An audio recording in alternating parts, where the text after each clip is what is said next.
Hi, everyone, and welcome to our podcast, Govs on the Go, the Legacy Series, which features some of the retired professors we have here in the College of Arts and Letters at Austin Peay State University.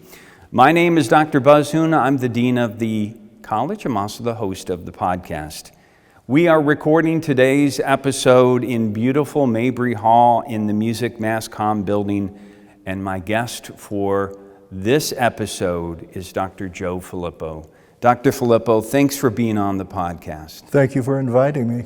And before we begin in talking about your long tenure here and your involvement with Austin Peay, I just want to recognize that the Department of Communication and their students have been involved in helping us do this series. I couldn't do this on my own, and I certainly appreciate everything that they do to help support our communication, not only to other Austin Peay students, but also within the community. So thank you to the Department of Communication for helping out. Okay, having said that, let's begin. I want to start your story because I think it really is about family with you, as this will be a reoccurring theme for your career. You grew up in Oklahoma. You mentioned how important your family was in your own development. Can you tell us a little bit about that? Well, my grandparents on my father's side came from Sicily, turn of the century, the last century, and so they farmed. They decided to do some farming in Oklahoma. Initially, they went to Chicago, decided that Oklahoma might be a better climate, and wound up there doing some farming. So my father became a farmer as well, and I was born in Carnegie, Oklahoma, in southwest Oklahoma, raised on a little farm in Fort Cobb, and at the tender age of 3, moseyed to Oklahoma City, where I grew up, and that's where most of my development occurred. Okay, so what kind of things did you do? Were there any telltale signs of that you would be involved in theater? Not to my knowledge. I think it was one of those things that sort of crept up on me. Right. I did have grade school teachers who invited me to get up in front of everyone and do this and that, and I thought, well, this is kind of cool. I like this. So there was that aspect of it. But when I went into high school, I had a drama teacher by the name of Ruth Pitts. They called her Zazu Pitts, and she became very influential in the early stages of my theatrical development. Okay. Yeah. Did you get out on the stage, or were you a behind-the-scenes person? Both. Okay. Yes, primarily on stage, but some behind the scenes as well. Yeah. And is that the time where you kind of got bit by the... Yes, I got bit by the bug, and yet I thought, I don't know if theater is the way for me to go. So when I went to Oklahoma City University, a small Methodist university in Oklahoma City, I decided to major in mathematics and minor in theater. Okay. And after I went through a few math courses, I thought, I think I'll major in theater and minor in math. And that is what I did. Okay. And so were you, again, did you get involved right away? Did you like to, what did you like to do? What was your favorite part about being involved in theater in college?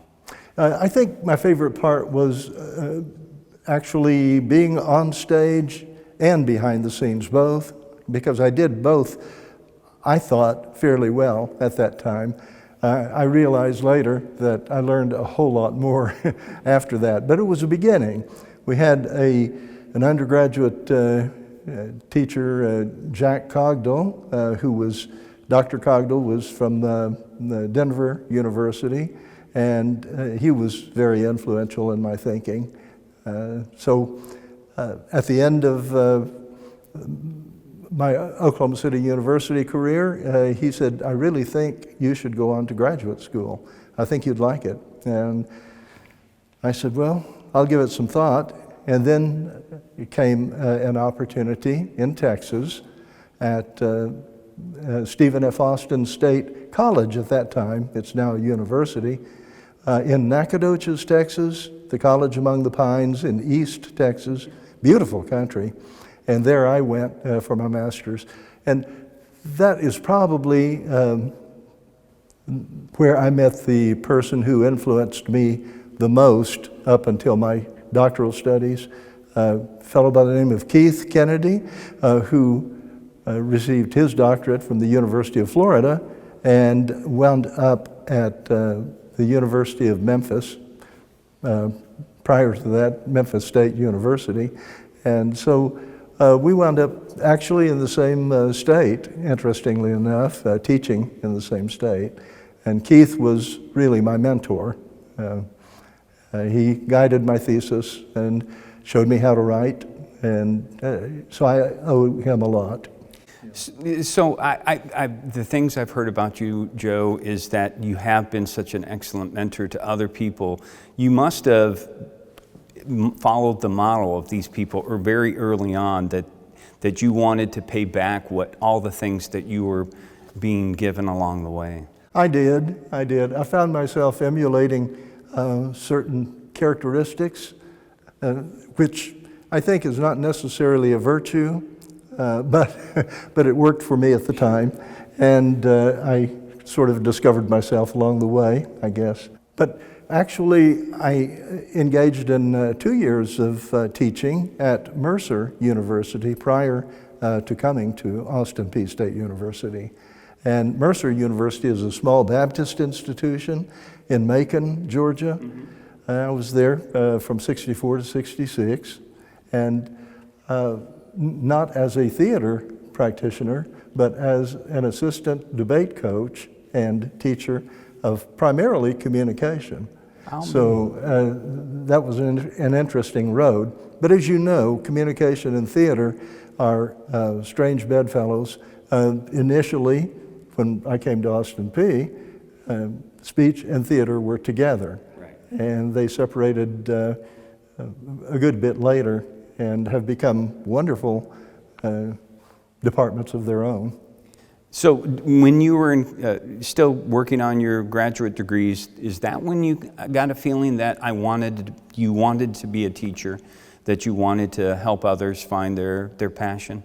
It is. I decided after 2 years of teaching at Mercer that I wanted to do doctoral studies.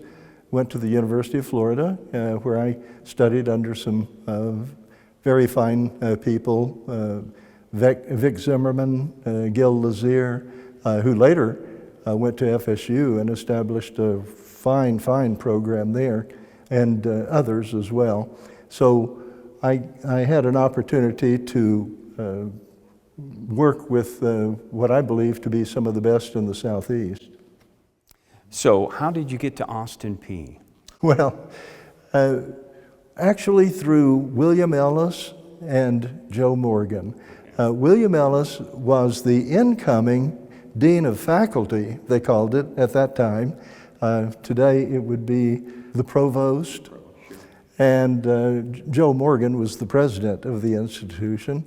And William Ellis was going through the Southeast looking for good faculty to come teach at Austin Peay. He came to Gainesville, Florida. We sat, we talked, and that was back in late 67, early 68, 1968. And then I received a call early in 1968 that they'd like for me to come up and take a look at the campus, give them a chance to take a look at me as well, and see if there was a fit. So in 1968, I did just that. I liked what I saw. I saw wonderful promise. They had a large auditorium that was multifaceted, involved all kinds of entertainment, including theater. And I thought, well, I can do that. But better yet, there was a student center, small student center, between the bowls. It was old, and it was being replaced, they thought, well, they knew, by a new student center, the one that we have today. And they renovated that one for the theater. That was in '68. They were in the process of renovation when I came to the campus. Well, along about April, I get a call from Dr. Morgan, and he said, you know the building that you were to go into. And when he said you were to go into, I thought, oh, there's a problem here. And there was indeed. It had caught fire, and it was a total loss. And he said, but he said, if you come to Austin P, I promise you I'll get you a theater. And in the spring of '74, he did just that. Okay. So, it was kind of an interesting situation. So we remained in the Clement Auditorium with our friends from the music department, and also we had a rather active visiting speakers and artists committee. So people would come in from different places in the U.S. to speak there in Clement as well. So instead of build it and you will come, you came with the hope that they would build it. That's right, exactly. That's perfect. So you came in 1968, you were here until 2004. So let's talk about each one of those years. No, that would, we don't have enough time for that. Let's just focus on some other events. So when Traherne opened in 1974, you have this opportunity. How did that impact your department? I mean, having a new building, new space. It provided us with a lot more stage time. And my feeling has always been that the more time we can give students in serious pursuit of their education in theater, the likelihood is that they will be better off for it. So I was thrilled for us to be able to move into the Traherne building at that time in the spring of '74. And it worked out very, very well. We had pretty much carte blanche treatment when it came to the business of seeing what goes on stage, when, and so on, which was a departure from the Clement building, where really we had to kind of fit in with others who needed it as well. So one of the other things you mentioned to me is dirty work at the crossroads. Dirty work. Can you? I'm intrigued, Joe. So you need to tell me about this. Well, we decided one year that we were going to take a show on the road, and we were going to do a melodrama. And now, melodrama is pretty special. You have the dyed-in-the-wool villain and the incredibly pure as the driven snow hero and heroine. And so we did take it on the road, and we came to this one small town in Tennessee that will go unmentioned, but I thought we did a pretty good job of putting the show on. But we decided at this one we were going to add an element to this whole production. We had a big, huge bag of peanuts that we distributed to the students who were watching it, and encouraged them to throw the peanuts at the villain. Well, they were very ambitious, these students were, and I might say very good with their targets too. So the student actors got pelted quite a lot, and we learned a lot along the way. Despite that fact, I think everyone, when it all ended, was very pleased that we were there and what we had to offer. And well, everyone except the custodian. I think maybe the custodian was not. Well, thankfully, we did not hand out peanuts to our audience this morning in case they don't like the answers that we're giving today. Let's go back to, I want to talk a little bit about being a professor, being a chair of a growing department, and also raising a family, because as I opened up, your family growing up was supportive of you, and how did you balance all of those things? Because I think that it can be difficult to find the correct balance. It can indeed, and I give that to my wife, who is now deceased, but Inga Filippo, who became a faculty member in the library science department later, that was in 1986. She was the rock when it came to the family, and she was wonderful with the children, and of course I tried to help out as best I could. But let's face it, when you're in the arts, not just theater, but in music and in graphic arts and so on, it's pretty time consuming. It does not stop with the end of class. In fact, sometimes that's when it begins. That's right. You're here at night. Yes. You're here a lot of times on the weekends, and I'm sure your kids growing up have to. I mean, they adjust. They understand your work commitments as well. Not only did they adjust and understand, but they embraced Buzz, and I appreciated that. You would find them on Saturdays sometimes out there building sets along with the others and painting and so on and so forth. So yeah, good things were going on.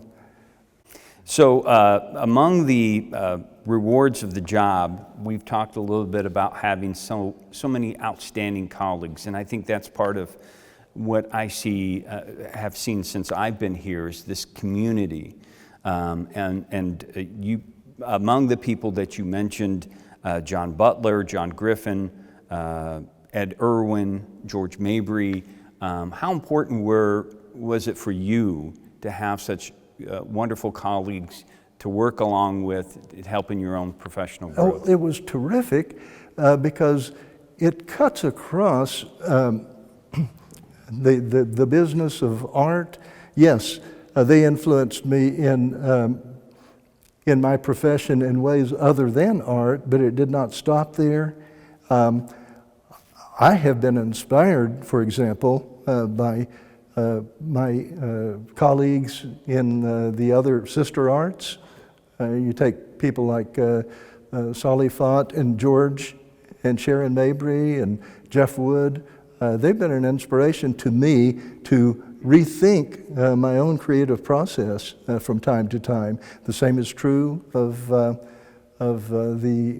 art department. We had Olin Bryant, Jim Deere, Charlie Young, Max Hostetler, and in creative writing, Barry Kitterman and Malcolm Glass and David Till, all really good, solid minds. And I learned a lot from them as I tried to, as best I could, to continue to grow in my own profession. Yeah, and one of the things that I think is just an unbelievable jewel for the university has been the Center of Excellence in the Creative Arts and SECA, and how it's helped each department grow as well. Can you talk a little bit about what you witnessed and the importance of SECA? Well, that was huge. That was like, all of a sudden comes the big cookie. It's here. And George has he said very early in the business, he said, enjoy your ice cream while it's on your plate. And I understand completely what he meant when he said it, because we had this chunk of money that the state, through Lamar Alexander and state legislators, had bequeathed to us. And it was not for a single year, but ongoing, and provided us with additional opportunities, not only locally, but also to take students places where they could learn from others. For example, we took a number of trips to the Actors Theater of Louisville, and that was certainly helped in part through center funds.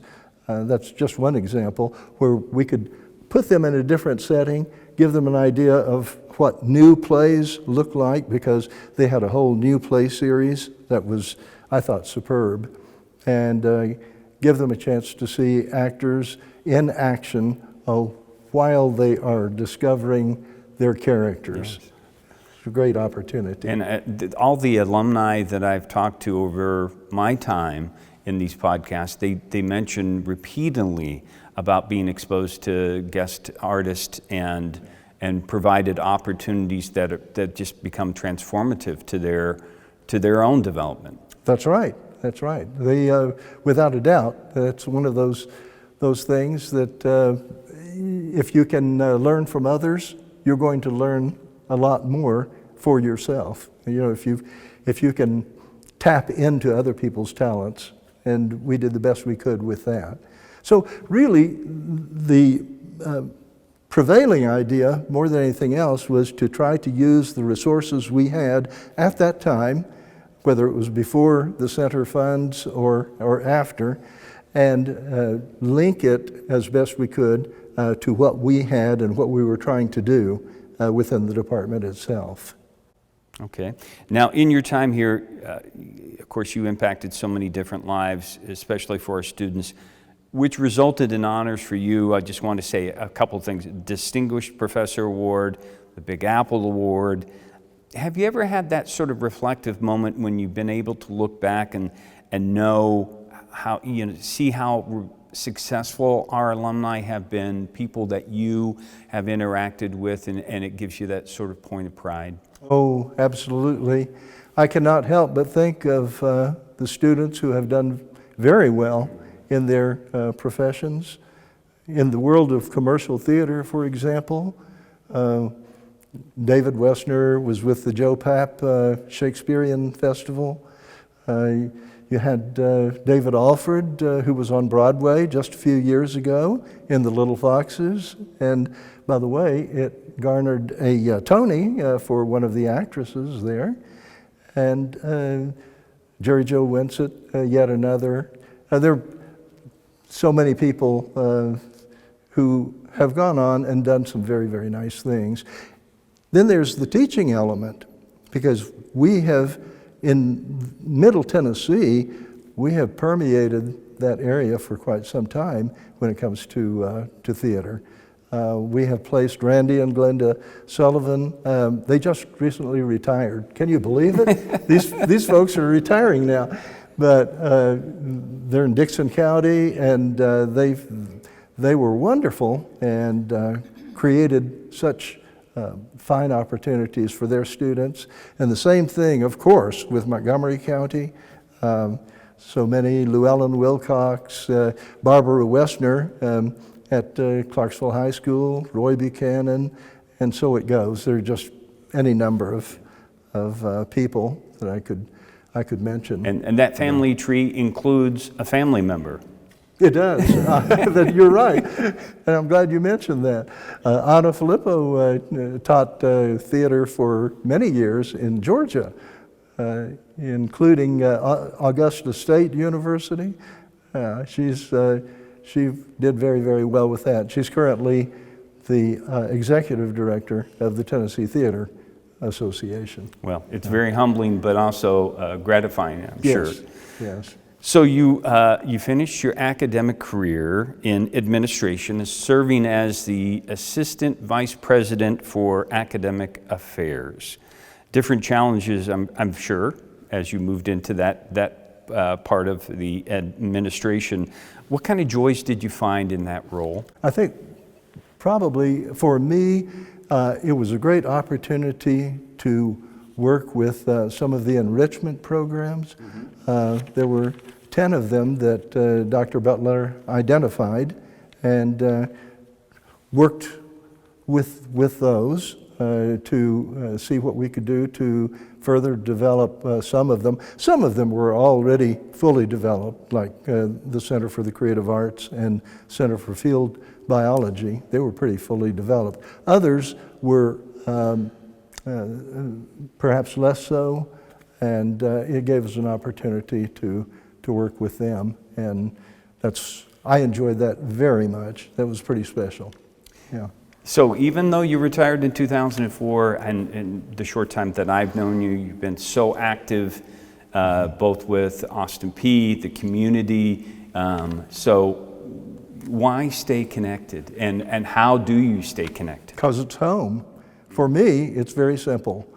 This is home. When I came here in 1968, I did not arrive with the idea of this is where I will retire. Not at all. But I grew to love this little place.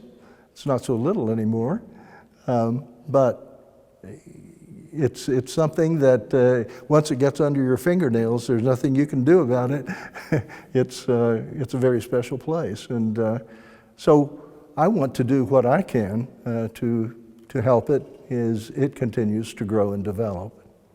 Well, I would like to credit you with the idea for this podcast, because it started with APSU, which is an organization that you've been involved with, and you did an initial interview. And I think I met you in the studio over here in the TV studio, and you had just recorded the first episode of the Legacy series. And when I decided to continue and take this on, I said, Timing is everything, isn't it? Yeah, Carl Steadman, interviewed him back, what's it been, a year or so ago, something like that. I'm glad you were there, and I'm glad that you picked up on it, because I think it's a worthwhile project. Well, there's so many wonderful parts, and certainly you have been an essential part of our history here in the College of Arts and Letters, and so I'm so glad to have had this time to talk with you. Thank you, Buzz. I appreciate your inviting me. And thanks for all of our audience members for being here today, but also thank you for tuning in and checking out this new podcast. We hope you will continue to join us as we tell the story of the College of Arts and Letters here at Austin Peay State University. So until next time, stay safe, take care, and God bless.